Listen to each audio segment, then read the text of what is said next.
নমস্কার বন্ধুরা, পাঁচমিশালি রান্নাঘরে আপনাদের সকলকে স্বাগত। আজকে বানিয়ে দেখাবো পটল আলু দিয়ে রুই মাছের ঝোল বা রুই মাছের তরকারি। রেসিপিটা খেতে অসাধারণ লাগে।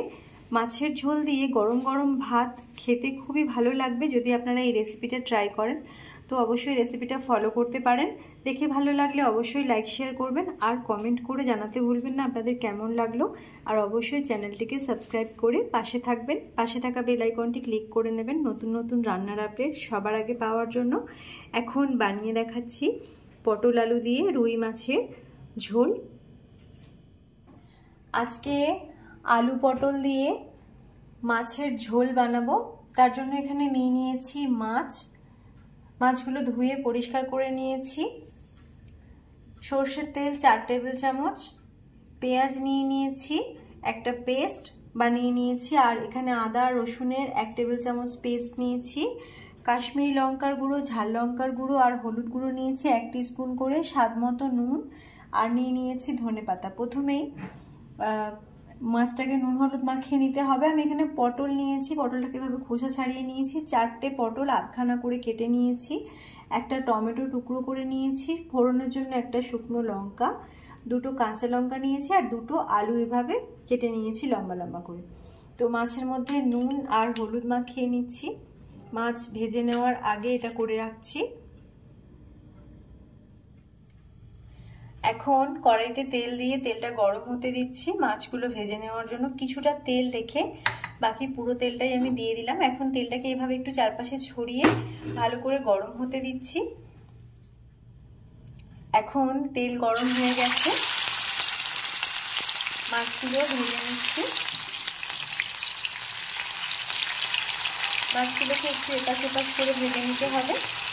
রুই মাছের তরকারি গরম গরম ভাতের সাথে বেশ ভালোই লাগে, আর আলু পটল দিয়ে একটু খেতে খুবই ভালো লাগবে। এখন মাছগুলোকে এপাশ ওপাশ করে ভালো করে ভেজে নিচ্ছি।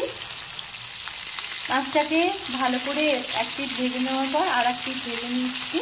সেইভাবে একটু কড়া করে ভেজে নিতে হবে। এই সাইডটা দেখুন, দেখলেই বুঝতে পারবেন আমি একটু ভালো করে ভেজে নিচ্ছি মাছটাকে।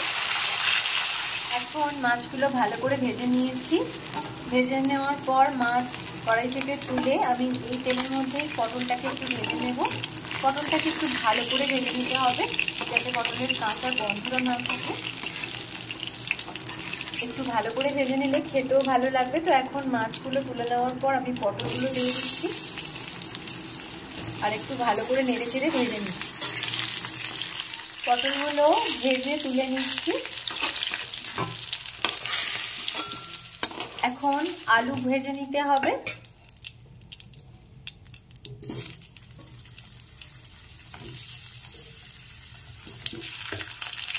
ভেজে নিচ্ছি আলুগুলোকে।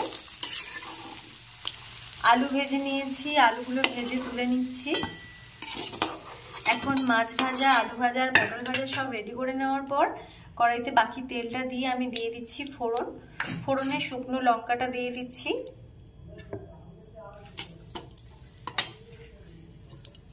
দিয়ে দিচ্ছি টমেটোর টুকরো,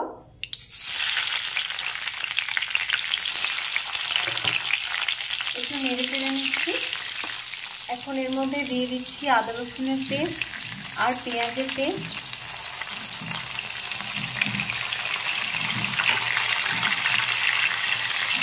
এখন একটু নেড়ে চেড়ে মশলাটা কষিয়ে নিচ্ছি।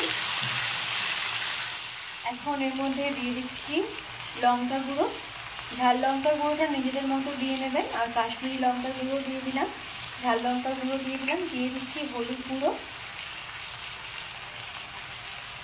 আর স্বাদ মতো নুন মিশিয়ে নেব।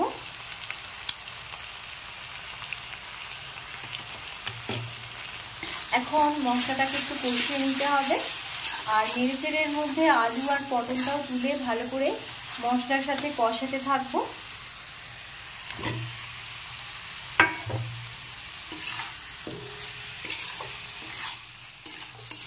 আলু আর পটলটা মশলার সাথে খুব ভালো করে কষিয়ে নেওয়ার পর এখন দিয়ে দিচ্ছে এর মধ্যে জল। মশলাটা যতই কষানো হবে খেতেও তত টেস্টি হবে। তো মোটামুটি আমি 3-4 মিনিট ভালো করে কষিয়ে নেওয়ার পর এর মধ্যে দিয়ে দিলাম জল। এবার একটু ফুটতে দিচ্ছি।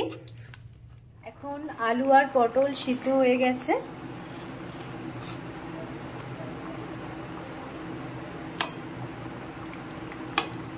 ভালো করে সেদ্ধ হয়েছে দেখে নিলাম। এবার এর মধ্যে দিয়ে দিচ্ছি মাছগুলো।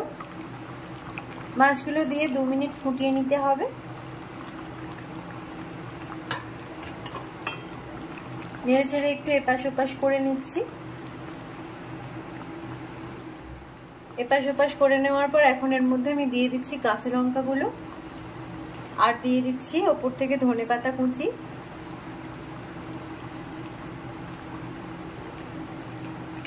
এবার 2 মিনিট ফুটিয়ে নিচ্ছি।